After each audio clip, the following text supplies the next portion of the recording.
2024 had some killer horror movies, from bone-chilling indie gems to some fire-ass reimaginings of classic tales, and filmmakers once again have reminded me on why I love to be scared. With so many to choose from, here are my top 10 horror movies of 2024. Hey, let's get into it.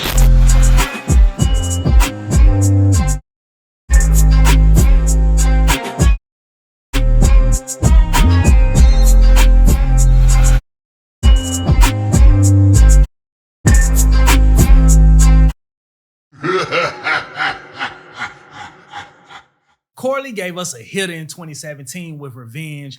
Then she hit the block again in 2024 and gave us The Substance. This is my number one. It is a mind-melting trip that blends body horror and psychological terror with that signature feminist rage in a way that feels fresh and visceral. The plot, let's just say it involves a mysterious substance that leads to some of the most horrifying transformations I've ever seen on screen. Think The Fly meets Possessor with a dash of that signature commentary for good measure, and the visuals. Oh, they'll haunt your dreams.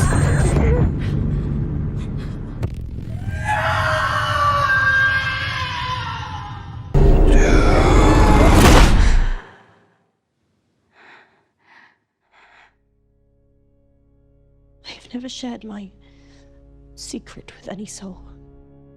You've had these spells since childhood. Tell me what you can from the beginning. Coming in at number 2 is Nosferatu. This isn't just a reimagining, it's a rebirth. Robert Eggers is known for The Lighthouse, The Witch, The Northman, which I think are all incredible. But he manages to take this classic vampire tale and add his eerie, atmospheric style to it. The performances were amazing, and he had some of the most stunning, period accurate sets and just that dreadful sense of unease. But Eggers somehow manages to make a century-old story feel terrifying. Number 3 is The Coffee Table. Who would have thought that this movie would make me nervous about going to a furniture store? This movie is dark, twisted, and unlike anything I saw last year. Cassis delivers a pitch black horror comedy about how a seemingly mundane piece of furniture can ruin lives, and not in a joking way. This film goes places you won't expect, with a story that veers from absurdity to gut-wrenching horror in a matter of minutes. Trust me, you'll never look at IKEA the same way again. This movie had my anxiety high from start to finish. Here's Mr. Midnight, Jack Darrow. Oh, good evening, night owls, and thank you for allowing me into your living rooms once again. Number 4 is Late Night with the Devil. What if a live late night talk show turned into a portal for unspeakable evil? That's the premise for this wild, original, and downright terrifying film. It is so good to see David Dastmalchian get a leading role in a horror movie, especially as a doomed talk show host. This movie captures that retro vibe of 1970s television while delivering some nail-biting scares. It's part network, part The Exorcist, and 100% horrifying. Number 5 is Heretic, which I think will fly under a lot of people's radar. If you haven't seen it, you need to check this one out ASAP. The writers of A Quiet Place return to scare the shit out of us again with this twisted tale of fanaticism, or religious fanaticism, and supernatural horror. Heretic builds tension like a pressure cooker, blending that grounded human drama with shocking bursts of terror. I think Beck and Woods are masters of suspense, and they deliver a story that's both thematically rich and utterly terrifying. Prepare for some soul-crushing dread and a movie that will make you question everything. I won't keep you if you wish to leave. But I want you to choose which door to go through based on your faith. What does this have to do with us leaving? Everything. Number 6 is Exuma, and Korean horror never misses. Exuma is no exception. This dives into the gritty world of grave robbing with a supernatural twist that left me tripping. This film is packed with that atmospheric dread, spine-chilling imagery, and a emotionally charged story about guilt and redemption. Plus, the cinematography is fire. This one is haunting and beautiful. Number 7 is LongLegs. Oz Perkins gave us The Black Coat's Daughter, and I absolutely hate I Am the Pretty Thing That Lives in the House. LongLegs is a slow burn nightmare oozing with atmosphere. This was one of the most divisive films of last year.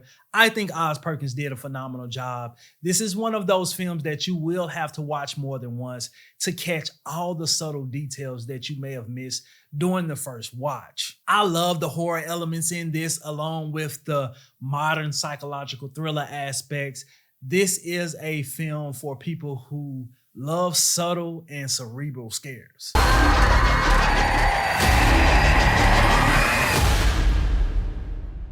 I'll be waiting.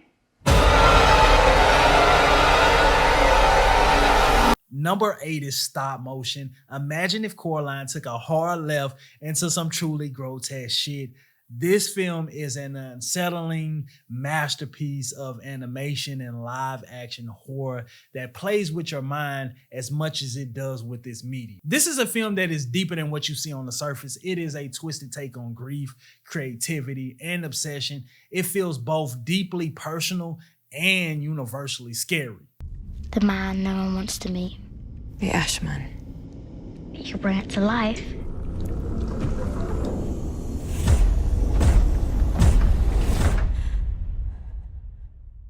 What does the Ashman do? Don't be scared. Number 9 is Odity, and this one is a indie sleeper that completely caught me off guard. Odity takes a bizarre concept and turns it into a deeply unsettling journey. The less you know going in, the better. But I have to say that this is a film that thrives on its unpredictability. It's creepy, clever, and filled with moments that will stick with you long after the credits roll. Rounding out the list is Mask. This one is a high-energy horror movie that I think delivers a fresh take to the horror genre. It grabs you by your throat and refuses to let go. This movie thrives on its fast pace, and it never skimps on the scares. Mask knows exactly what it is. A fun, blood-soaked time that doesn't take itself too serious. If you're in the mood for a horror movie that will make you scream and laugh, this one is one you don't want to miss. Just don't blame me if you start second guessing your next party invite. So those are my top 10 horror picks of the year. Which ones are you dying to watch? Or maybe you have your own list. Drop it in the comments. I'd love to check out some of your recommendations.